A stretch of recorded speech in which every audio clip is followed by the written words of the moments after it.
What is the actual ROI you need to look for in different categories on Amazon?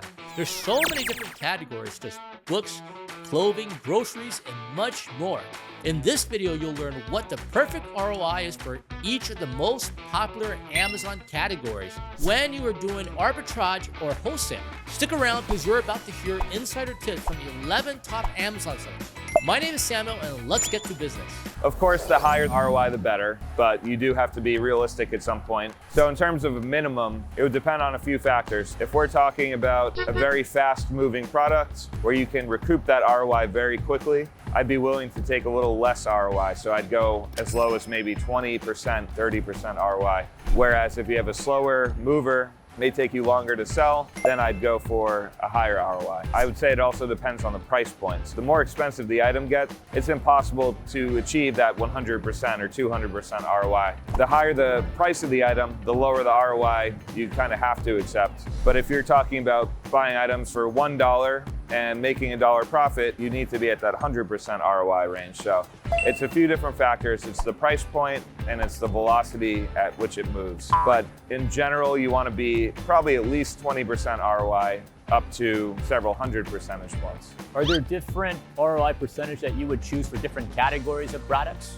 Yeah, I would. Certain categories you just need to accept a lower ROI and lower margin, like your electronics, your high-ticket automotive stuff. Those you just have to operate on lower ROIs, but you are rewarded with higher gross profit. Let's say clothing or shoes, for instance. That's actually a category where you definitely need both a high ROI and high margin to deal with the high return rate, removal order fees, and everything associated with dealing with a category with a lot of return. So you should factor in how much management and difficulty these products are to sell, whether those returns are resellable. So there's a lot of factors, but in general, you can go lower on ROI and margin. The no-nonsense products that people usually keep, if there's a lot more extra management, you're gonna have to build that in to your ROI and margin.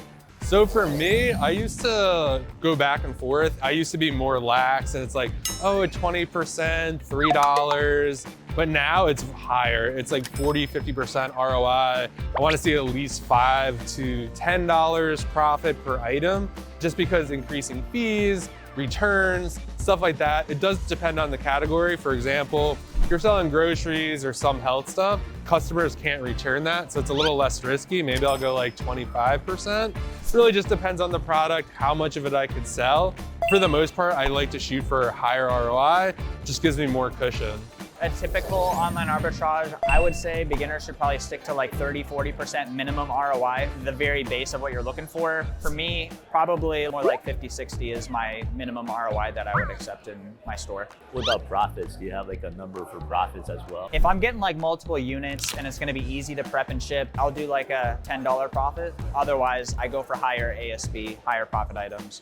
So we have three main criteria. We have number one, we need the sales volume. I only source for products that sell at least 100 or 200 units per month. If it moves less than 200, 150 units per month, I won't sell that product because for my business, it doesn't move enough volume, okay? Number two, ROI. I'm always looking for something above 30% return on investment. And number three, net profit. I need my products to make me at least $2 or $3 net profit. You have ROI percentage, you have the net profit in dollar amounts, and you have the sales ranking with the volume and the number of units that you sell. Again, it comes back to the categories. If I'm a beginner with very limited cash flow, I'm really going to be trying to look for things where I'm getting like 50% ROI and above. Now, this is going to be challenging for a lot of new people. They're going to see the earlier ones, but I just recommend if you focus on that, that means you're going to get the best return on your investment, the capital.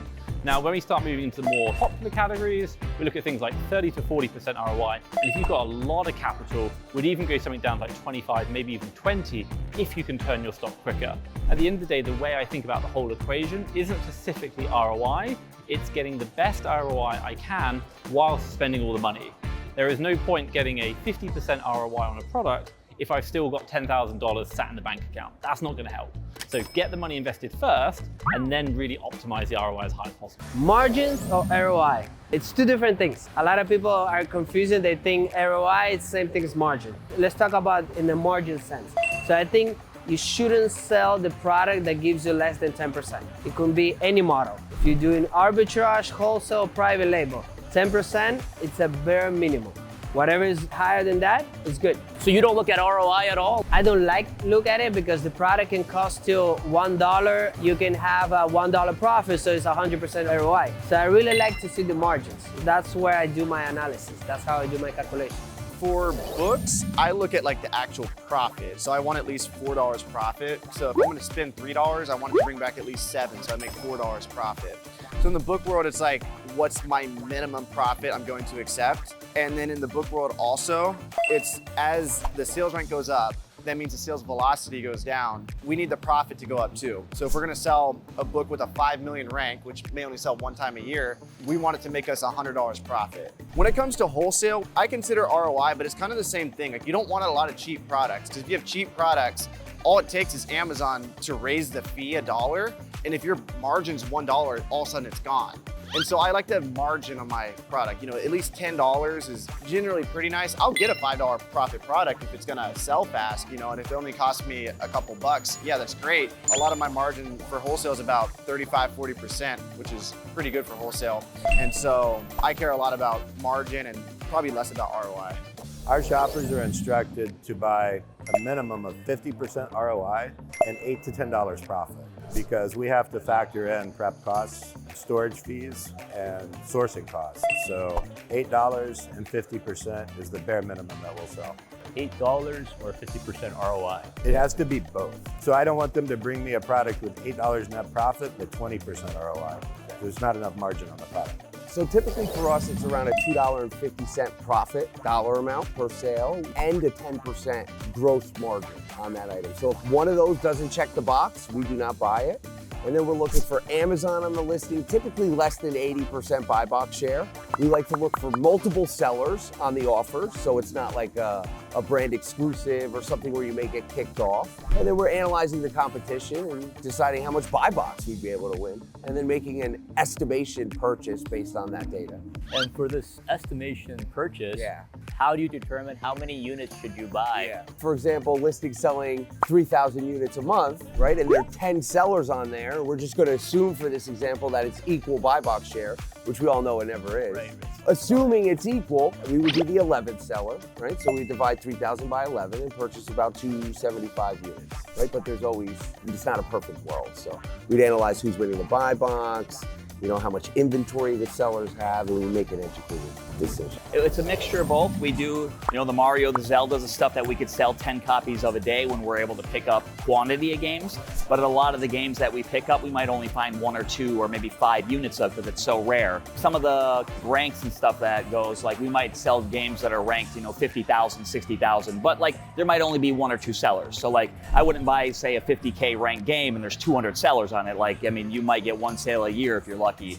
So the higher the rank, we look for less competition. Sometimes there's nobody on the listing, so we can kind of pick our price and kind of own the market for that, and then we'll get the sale when we get the sale. Yeah, I'd say my base for minimum is 50% ROI, $10 profit is minimal. But last year my average buy cost is 17 and my average sales price is 68. So the average ROI is actually much higher than that, because I have a lot of books that are kind of more long tail flip books that you can buy for a cheaper price and stuff, a lot more money. But I would say if you're going with faster moving stuff, maybe like 50% would be good. 50%, $10 profit.